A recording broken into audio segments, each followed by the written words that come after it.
wassalatu wassalamu ala rasulillahi sallallahu alayhi wasallam wa baadi. Yetuviireyo nga tulaga abantu bwe bajanga basika aya twadibona obukwakuliza obufuula omuntu okusika twabubona empaji edo okusika twadibona ebirobero omuntu okusika twabibona. Olwaleero twenda kulaga abasaadde abasika mu kiseera kino mu dakiika buno obutono nti alwarithuna min arrijal, abasaadde bakuŋŋaana nga banja abasika bawera 14.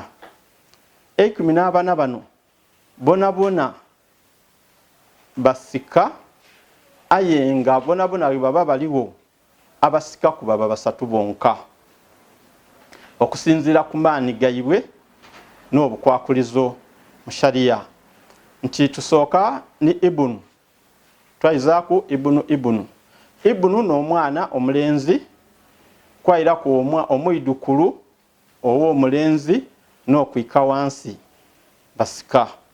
Okutwaizaku baba twaizaku dada kusaidi ya baba laini y'abasaadde abeerere badada bona baba baliwo basika. Nga babona nti Nabi sallallahu alayhi wasallam tubala ku badada be 5 n'omuntu yenna osobola okuba nga olini badada babasiika ku 3 kasaba baba baliwo badada kusaidi ya baba n'okuja waigulu nga luniri olwo luzira mu mukazi. Twaizaku ow'okutaano akhu shakiki muganda w'omuntu we bagayita baba ni mama. Baba waime mulala ni mama waime mulala, muganda woyo asika ku maali. Twaizaku muganda w'omuntu we bagayita baba amanibwa nti akhul abu, baba n'abagayita mwawukana ba mama baimwe. Twaizaku akhul muganda w'omuntu ku mama we yafumbirwa awantu awandi yazaalawo omwana yavaayo ofumbo bwalema yafumbirwa awandi yazaalayo. Abaana bano baba mukazi mulala oyo nayazaala mu kika kire yazaala mu kika kire kati oluganda olwo lubagayita olwa mama. Twaizaku mutabani wa muganda we ku baba ni ku mama n'okwika wansi kwanti ibnu akhi ashaqiq wa inazala, abaana ba muganda wo bwe mugayita baba ni mama omulenzi n'okwika wansi.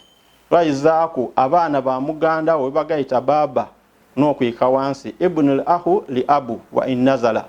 Twayongeraku amul ashaqiq, muganda wa baba wo bwe bagayita baba ni mama n'okuja waigulu.